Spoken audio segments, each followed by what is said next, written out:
fact that the wind blows 95% of the time anywhere in the world. Put a Dacron sail, a surfboard, and the urge to travel together with that wind, and you have your own magic carpet to freedom.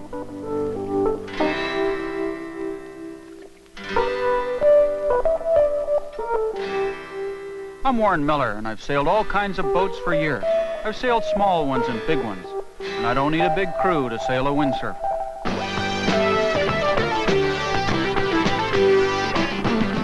The boards are 12 feet long. They only weigh 40 pounds. Masts are 14 feet high, and they're made of fiberglass. The sail is 60 square feet of Dacron. Or, as a friend told me after watching a regatta like this, I don't know how much a windsurfer costs, but I'll take a dozen.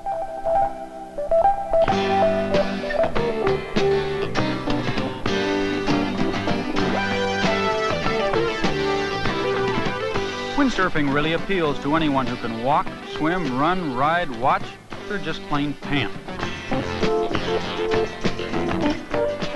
With the sport growing rapidly, windsurfing sailboards are now available in all sizes.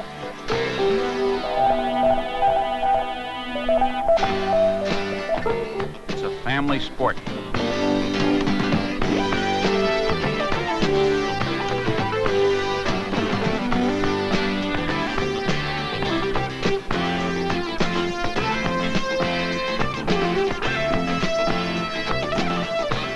And like any sport, contests are held all over the world all year round.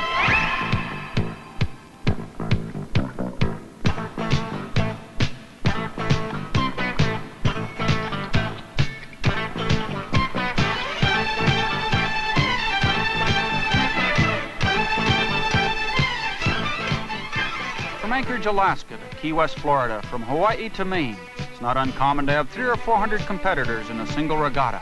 And there are several different events in each regatta.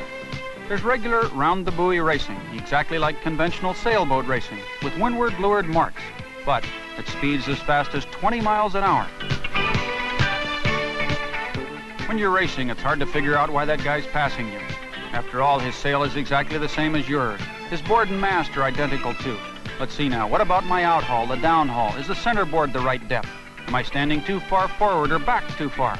It's a constantly changing chess game, bound by a 40-page book of rules.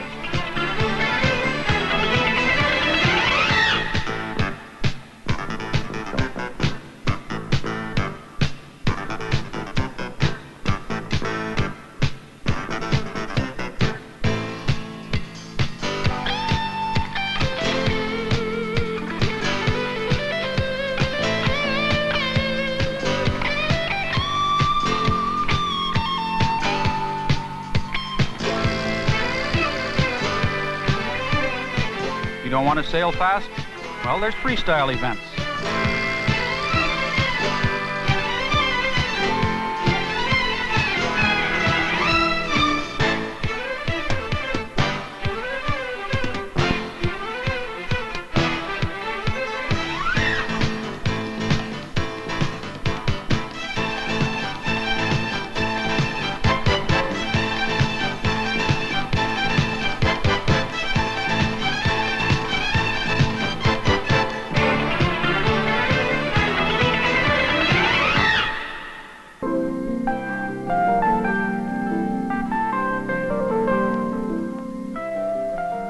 Like to travel? You don't know how to sail? 3 or 4 hours of class lessons are all you need to get the fundamentals down. And here to tell you how to do it is June Everett. Again, we get in our basic position. Our board across the wind, sail straight downwind, we're facing the sail and back to the wind. Our feet are on the center line. Once we've done that, we get our back hand on the rope. Pull this up to grab over the top with your front hand, drop your back hand to your side, bring your mast way up beside you, and grab back here nice and wide, and you're going to tip the mast forward, right down the middle of the board, pull back with your shoulders, and pull in with your back hand. Tipping a little bit more forward, start going downwind again. Bring your mast back, get the wind in the back of the sail, bring your back upwind. What do you do if you want to stop? If you can't hang on, just let go with your back hand and automatically grab the rope. And you're going to get back into your beginner's position. Okay, who wants to try first? I'll give it a go. couple hours later, when you're ready to try it in the water, your instructor will keep a long rope tied to your board and walk along the beach while you master tacking and jibing, sailing upwind and downwind. Pull it up to close to the boom. Okay, and look down at your board because you want your board at right angle. Okay, get your feet ready. Get your hands ready. Bring it way up to your ear. Now grab. Go forward and use your shoulders. Okay, Mike, up with the mast. On the center plane. Up, up. Oh, no, let go. Unlike most sports, women seem to learn it easier and quicker than men. Maybe it's because it's so easy that men don't pay attention to what the instructor is saying. Okay, one more time. At the other end of the scale is the Bay Crossing. It's held every year from San Francisco to Sausalito and return. It's the world's fastest sailboat race.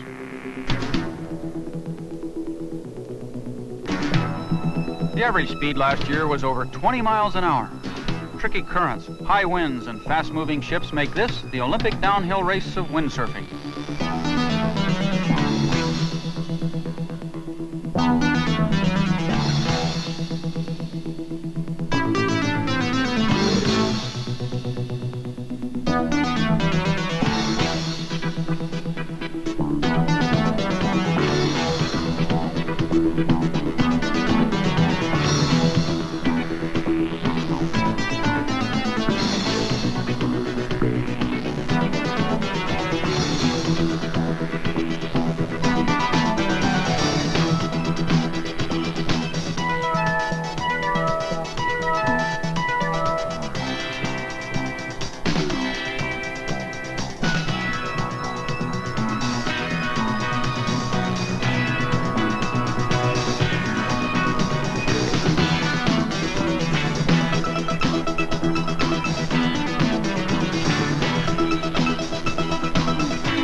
Starboard.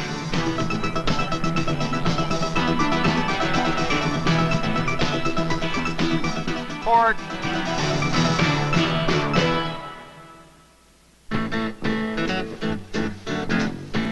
How old should you be to start windsurfing?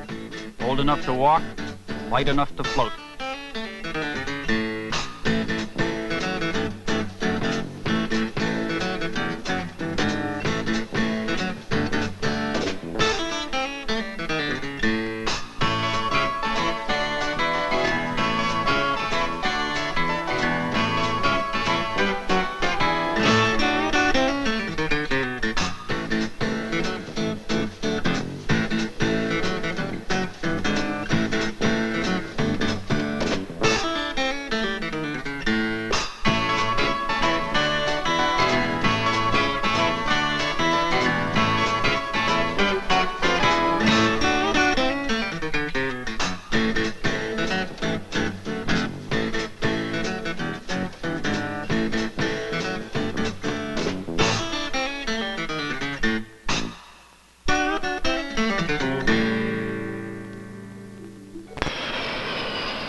The most beautiful waves and wind and warm water in the world are in Hawaii.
another side to Hawaii, and windsurfing is changing that side of Hawaii too.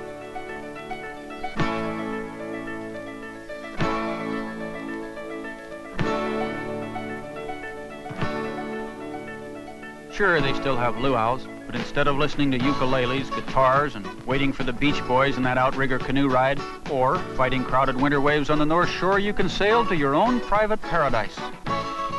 There's a sense of adventure, a sense of exploring each time you travel.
Fortunate.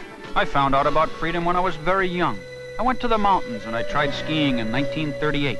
I built my first surfboard in 1939. Since 1949, I've produced over 300 movies about skiing, sailing, and surfing. At the same time, I've watched those sports get more and more crowded and more complicated, too.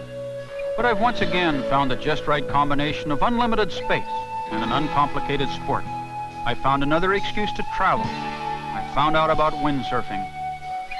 I can ride the heavy winds of Hawaii or the gentle breezes of Lake Tahoe. I can go gunk-holing in Maine or float the Sacramento River. I have only one regret, though. I didn't try a windsurfer a decade or so ago when Hoyle Schweitzer invented it. But whatever you do, try one now, because if you wait, you'll only be that much older when you do. Warren Miller here. I have a windsurfer, and will travel.